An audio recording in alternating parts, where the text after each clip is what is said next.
नमस्कार, स्वागत है आपका डीडी न्यूज पर। मैं रेशमा आपके साथ और मेरे साथ हैं मेरी सहयोगी मनीषा। आइए अपने इस विशेष बुलेटिन की शुरुआत करते हैं हेडलाइंस के साथ।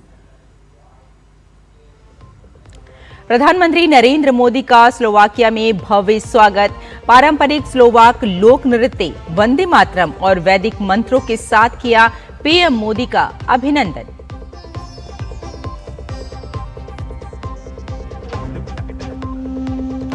स्लोवाकिया की स्वतंत्रता के बाद किसी भारतीय प्रधानमंत्री की पहली यात्रा।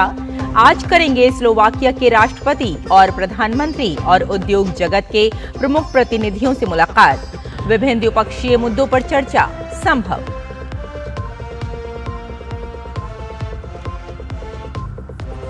अमेरिका और ईरान के बीच युद्ध को समाप्त करने पर हुआ समझौता। शुक्रवार को होंगे हस्ताक्षर। फ्रांस, यूके, जर्मनी समेत कई देशों ने किया फैसले का स्वागत।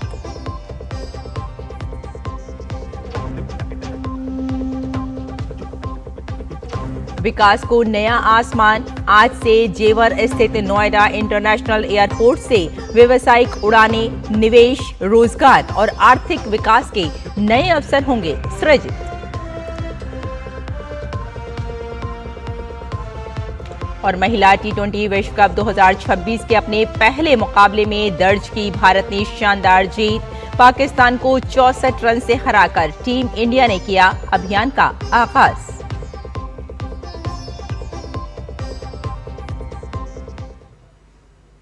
और आइए अब समाचारों पर डालते हैं विस्तार से नजर।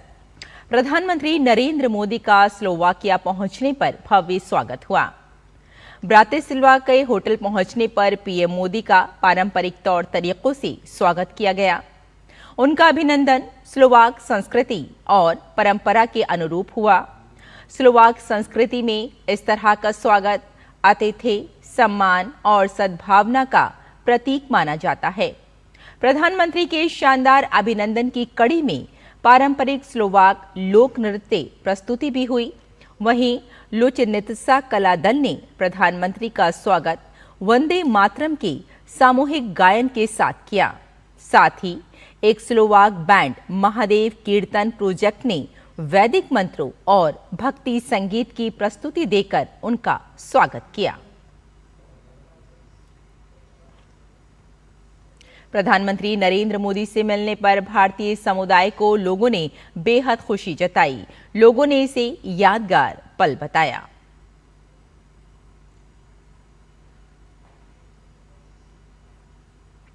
साल 1993 में स्लोवाकिया की स्वतंत्रता के बाद ये किसी भी भारतीय प्रधानमंत्री की स्लोवाकिया की पहली यात्रा है। पीएम मोदी के नेतृत्व में दोनों देशों के संबंधों में काफी प्रगति देखने को मिली है। इससे पहले अप्रैल 2025 में राष्ट्रपति द्रौपदी मुर्मू ने स्लोवाकिया की यात्रा की थी, जिससे विभिन्न क्षेत्रों में द्विपक्षीय सहयोग को नया बल मिला। इसके बाद फरवरी 2026 में एआई इम्पैक्ट समिट के दौरान स्लोवाकिया के राष्ट्रपति पीटर पेलेग्रिनी भी भारत आए थे। दोनों देशों के बीच मजबूत होते रिश्तों का असर व्यापार में भी साफ देखने को मिल रहा है। स्लोवाक सांख्यिकी कार्यालय के आंकड़ों के अनुसार 2024 में भारत स्लोवाकिया द्विपक्षीय व्यापार $1 अरब को पार करते हुए रिकॉर्ड $1.3 अरब दर्ज किया गया। प्रधानमंत्री नरेंद्र मोदी की इस यात्रा से व्यापार, निवेश और ऑटोमोबाइल व रेलवे मैन्युफैक्चरिंग जैसे कई क्षेत्रों में परस्पर सहयोग की नई इबारत लिखे जाने की उम्मीद है।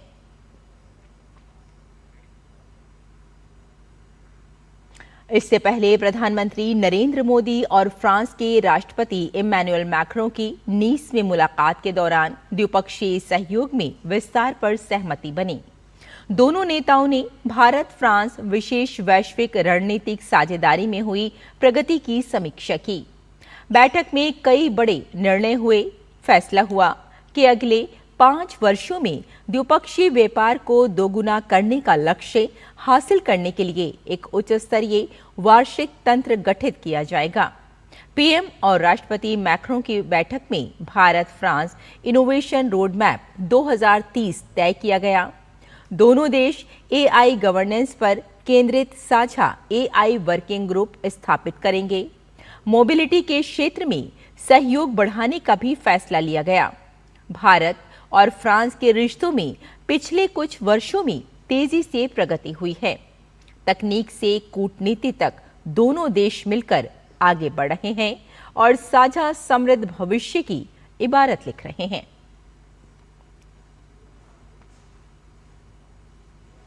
उत्तर प्रदेश के विमानन इतिहास में आज एक नया और स्वर्णिम अध्याय जुड़ने जा रहा है। एशिया का सबसे बड़ा एयरपोर्ट नोएडा इंटरनेशनल एयरपोर्ट आज से पूरी तरह ऑपरेशनल हो रहा है।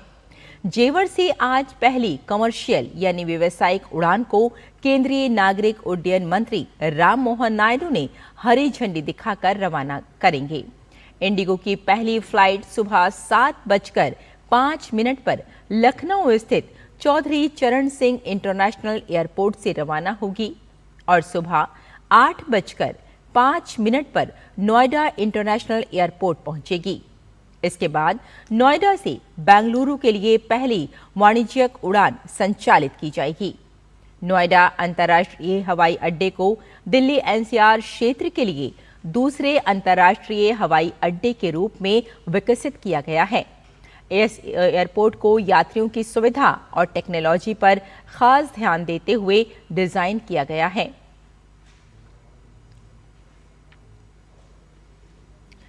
अगली खबर का रुख करते हैं। पश्चिम बंगाल में तृणमूल कांग्रेस के भीतर जारी राजनीतिक उठापटक दिल्ली में भी देखने को मिली। रविवार को TMC के कई बागी सांसदों ने केंद्रीय मंत्री भूपेंद्र यादव के घर पर बैठक के बाद लोकसभा अध्यक्ष से मुलाकात कर लोकसभा में अलग से बैठने की मांग की। इसके साथ ही nationalist citizen party of India में विलय की भी बात कही। वहीं तृणमूल कांग्रेस के बागी गुट को मान्यता न दिए जाने की मांग करते हुए तृणमूल सांसद एवं पार्टी के राष्ट्रीय महासचिव अभिषेक बनर्जी ने लोकसभा अध्यक्ष को पत्र लिखा है। इस पत्र को तृणमूल कांग्रेस सांसद कीर्ति आजाद और सागरिका घोष ने लोकसभा अध्यक्ष को सौंपा। तृणमूल कांग्रेस के भीतर जारी उठापटक पर भाजपा का कहना है कि ये उनकी पार्टी का आंतरिक मामला है।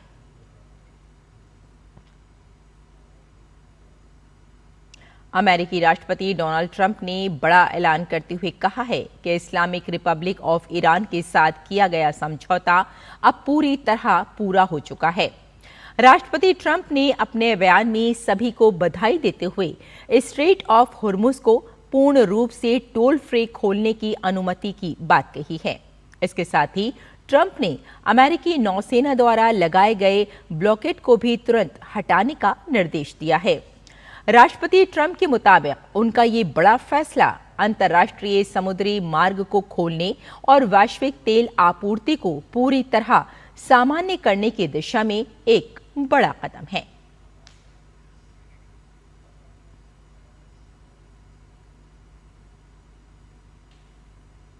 अमेरिका और ईरान के बीच युद्ध समाप्ति के समझौते की खबर के बाद ब्रिटेन, फ्रांस, जर्मनी, इटली और न्यूजीलैंड समेत कई देशों ने इस पहल का स्वागत किया है।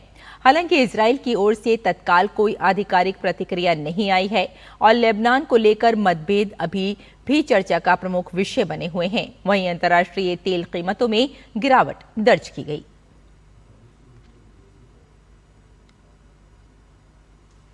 और महिला T20 क्रिकेट विश्व कप 2026 में भारतीय टीम ने जीत के साथ अपने अभियान की शुरुआत की। भारतीय टीम ने अपने पहले मुकाबले में पाकिस्तान को 64 रन से मात दी। रविवार को खेले गए मैच में भारत ने पहले बल्लेबाजी करते हुए 170 रन बनाए। जवाब में पाकिस्तान की टीम 17 ओवर में सिर्फ 106 रन बनाकर आउट हो गई। भारत के लिए दीप्ति शर्मा ने 5 विकेट लिए और वे महिला T20 क्रिकेट में सबसे ज्यादा विकेट लेने वाली गेंदबाज बनी।